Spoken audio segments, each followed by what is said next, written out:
Hello, everyone. All right, so we are on to Module 2 of Expert Strategies for Working with Anxiety by Shelly, Harrell, Kelly McGonigal, Rick Hanson, and Ruth Buczynski. This is 4 core strategies to neutralize stress and anxiety. All right, so let's get into it. Take a sip of water. Dr. B. When our clients feel anxiety, they might describe it as sort of a monster that they're afraid of or as an enemy they need to fight against, neither of which can be especially helpful sometimes when it comes to managing anxiety. So what if we could help clients reframe this perspective? Here, Dr. Shelly Harrell gets into specific strategies for making the shift. Dr. Harrell. One of the most important things in working with anxiety is helping clients change their relationship to anxiety. With any intense emotion, in some ways, it's important to make friends with it, to recognize that any emotion is a communication tool. It's a signal to pay attention, to look to. What is this trying to tell me? What is this feeling, this emotion, this anxiety trying to tell me about myself, about my relationships, about the world? So I think the first piece of the work is to try making friends with it. I often give this metaphor to clients. A child is laying in the bed and fears the monster under the bed. What does the parent do? We might always think that it would be a good idea for the parent to turn the light on, get a flashlight, go down, and look under the bed for the monster rather than sitting on the bed and going, "Oh my God, the monster's there." If we sit in the bed and don't look at the monster and we don't say, "Hi, monster, what's going on?" then the monster becomes bigger and bigger and bigger and bigger, right? But when we turn the light on and really look at what's there, it's then that we can begin to manage how we're going to deal with the monster if there's a monster there. And if there is, how are we going to deal with that monster and communicate with that monster? Dr. B.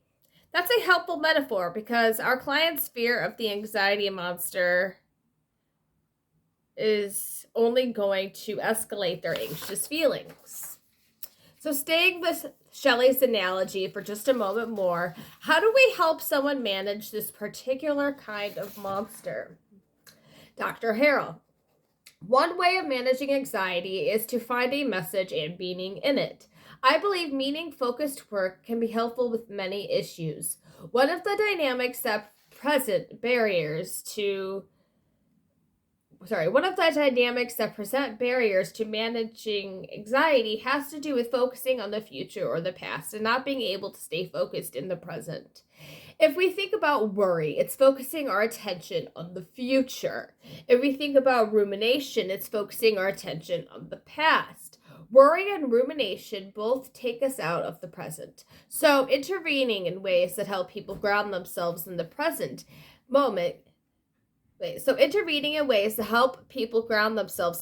moment can reduce anxiety. That way, we're not living in the future of worry. What's going to happen? Oh my goodness. Or ruminating the past, playing over and over in our minds some regretted past situation.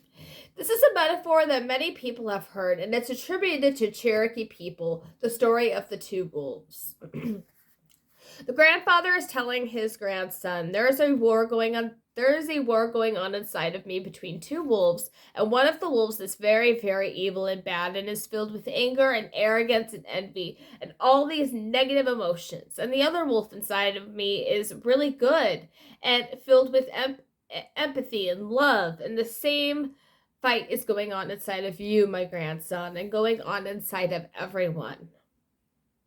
Sorry, I'm so itchy. I'm so sorry, guys.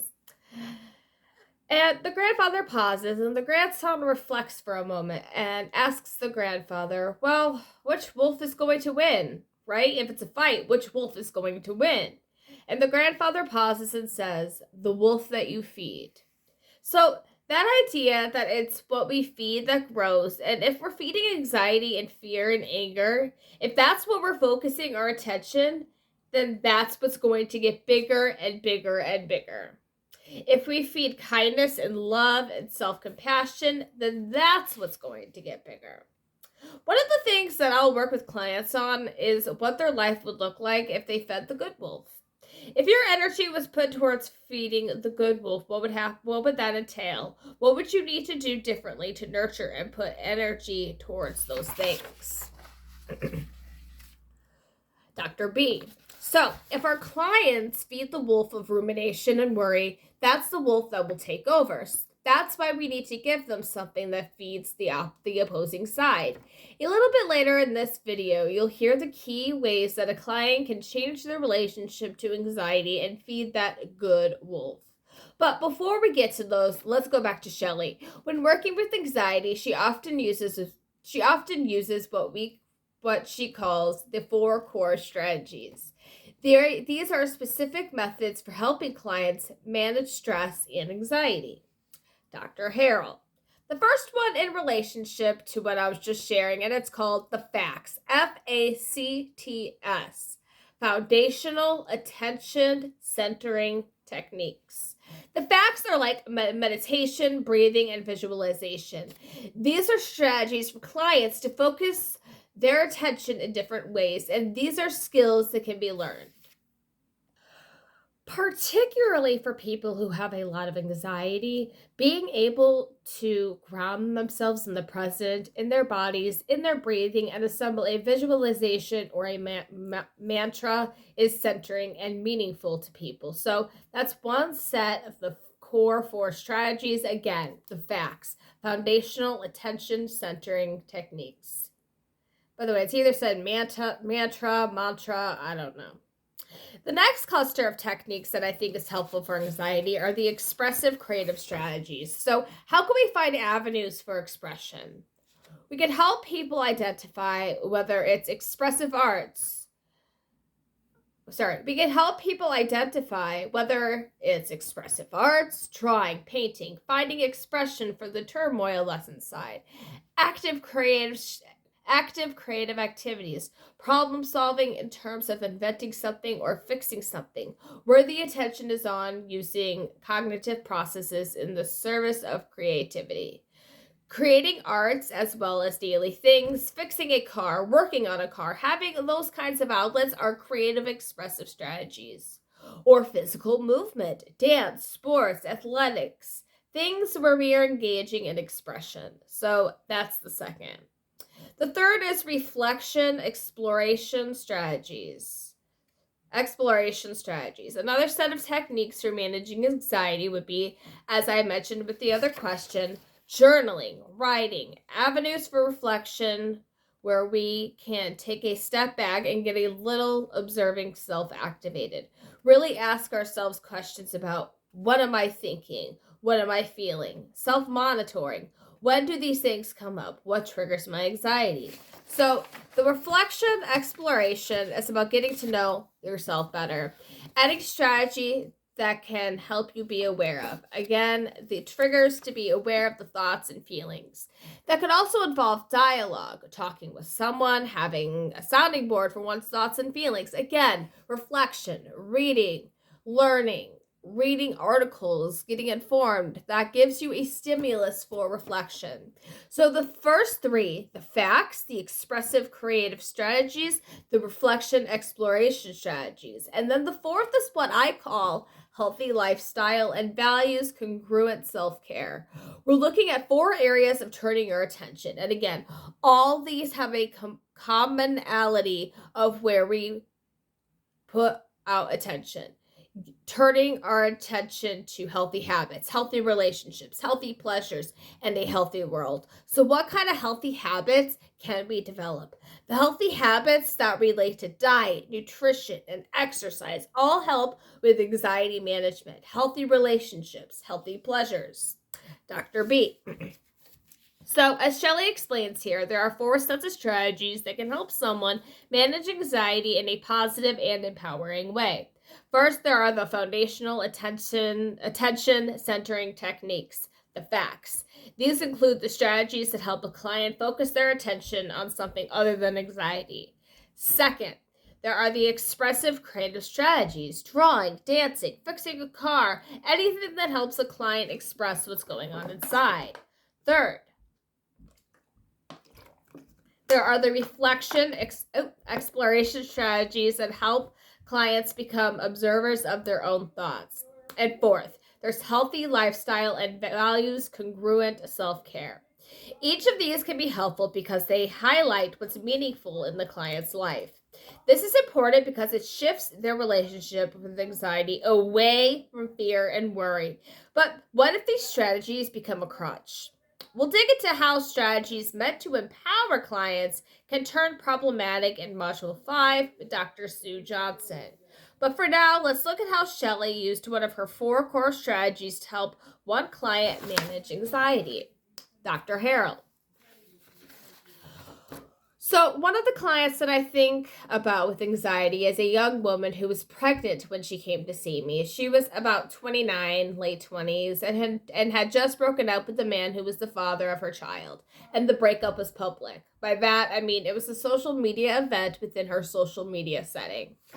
There were a lot of posts and discussions among her extensive social network on Facebook and Twitter, and much of her anxiety when she came in was just playing over and over and over again things that her social network had posted on Facebook, on Twitter, criticizing her for letting him go because he was such a great person and those sorts of things. She was really trying to manage the grief and loss of the breakup, but also much of her anxiety symptoms had to do with this rumination of things she had posted or things others had posted. So we circled back around to some of the strategies and talked about the centering goal, which was to help redirect her focus away from ruminating on the past. And again, the target for her was social media, and to give her some strategies to adjust her focus, to redirect her focus. Dr. B. So Shelly used some of the FACT strategies to help her client figure out what would be most useful to her. Shelly started with mindfulness, which is often a go-to practice to help clients find meaning. But Shelly soon discovered that her client wasn't a big fan of mindfulness for a very personal reason. Dr. Harrell. One of the reasons it wasn't working for her was religious. She was a Christian. She identified as a Christian woman, and for her, it felt in contrast to her Christianity. She felt that mindfulness was related to a religion that didn't center, and for her, resisting her belief system. So she really rejected mindfulness, and that was fine. We didn't. One of the things that I think is real important, again, with any strategy is appreciating the cultural context, appreciating that one size does not fit all. So how we use the techniques in the context of cultural diversity, this is an African American woman, is very, very important. We looked at what are we trying to do? We're trying to give you some strategies to feel a bit more regulated in terms of what happens with your mind.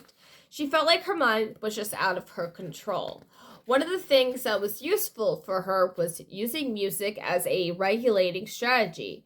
We played around with different songs and beats so that rather than the mindfulness strategy of the breath, we talked about finding the rhythm and finding the beat and just being connected to the beat in the song as a way of redirecting her attention. It's a grounding strategy. There are some songs that have a very kind of rhythmic beat that can serve the same function as using the breath. So when your attention wanders, you can come back to the beat, come back to the rhythm, come back to that ongoing part of the song. So that's not just an example of a FACT strategy, but how we might adjust the work that we do to be congruent with the client's culture and values so that it didn't feel threatening to her religious beliefs to do a focusing activity that wasn't called mindfulness. Again, one piece of the work was helping her with those ameliorative functions. ameliorative functions. How can I, when I'm starting to feel myself out of control, what can I use for grounding? What can I use for focusing to redirect my attention away from the rumination? And so that's an example there. She was an amazing journaler. So that was a strength she brought in already. But that reflection, exploration, we worked with a lot of her writings. Actually, she also wrote songs and poetry. So it was a meeting of the creative, expressive, as well as the reflection and exploration. She was able to spend time writing some music and poetry that helped her get that observing self and do some reflection of what her processes were. Dr. B. Shelly's story is just one more reminder of why it's important to have a variety of strategies at our disposal. In just a few moments, we'll explore this idea further. We'll explore this idea further with Dr. Rick Hanson. But before we get to that, I want to circle back to something I mentioned earlier. At the beginning of this module, Shelly talked about helping clients change their relationship to anxiety, and I promised to share specific ways to foster this kind of shift. To explain, here's Dr. Kelly McGonigal. Dr. McGonigal. It's the way that you relate to anxiety. You could go down the list of all the ways that you respond once anxiety has come up. One of the first ways you could change your relationship is to change your initial interpretation of what it means that you're feeling anxious. Most people's initial interpretation of anxiety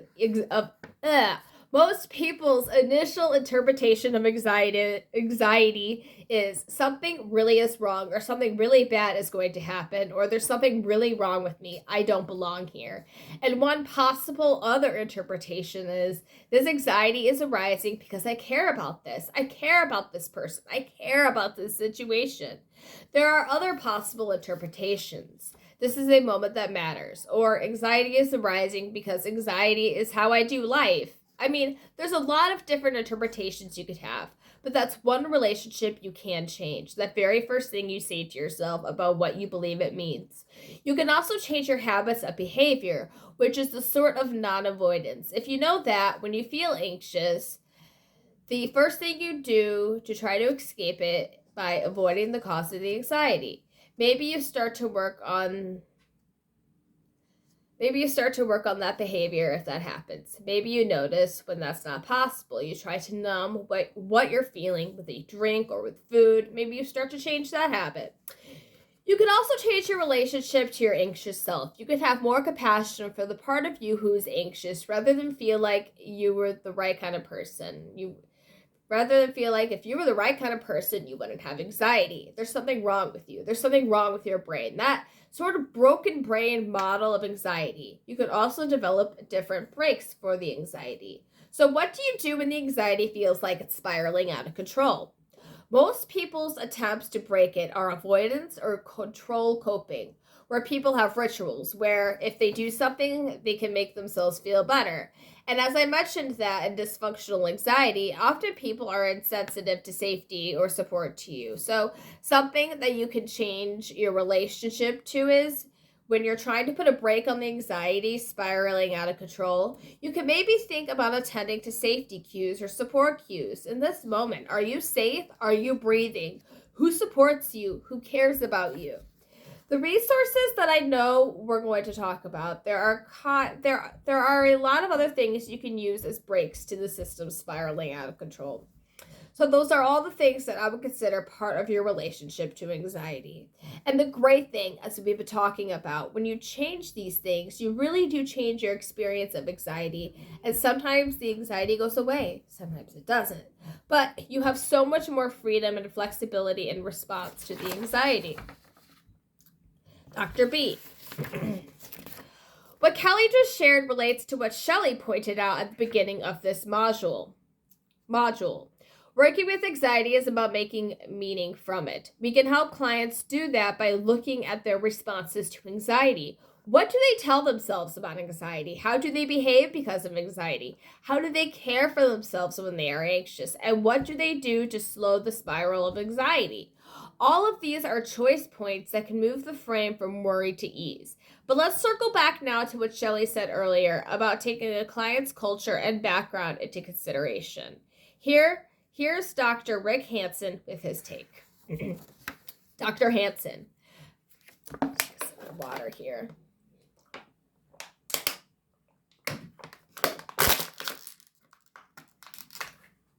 Dr. Hanson. For me, it's always important to be careful that we're not play acting or being subtly condescending in some way, and it really comes from an authentic place. But finding the ways in which, for a person, perhaps their faith, tradition, or their cultural background, could come as something that is not my own faith tradition or not my own cultural background, but I can get inside their way of looking at it and then build it up from there. I found that very, very helpful. And frankly, as more and more research is showing, even though psychology as a profession has tended to stay away from religion and spirituality, wanting to seem scientific and so forth, there is increasingly a recognition that for many, many people, a whole collective of primary and useful resources lives inside their religious background and their current religious practice. And we don't have to pretend to be ministers or religious professionals ourselves to recognize that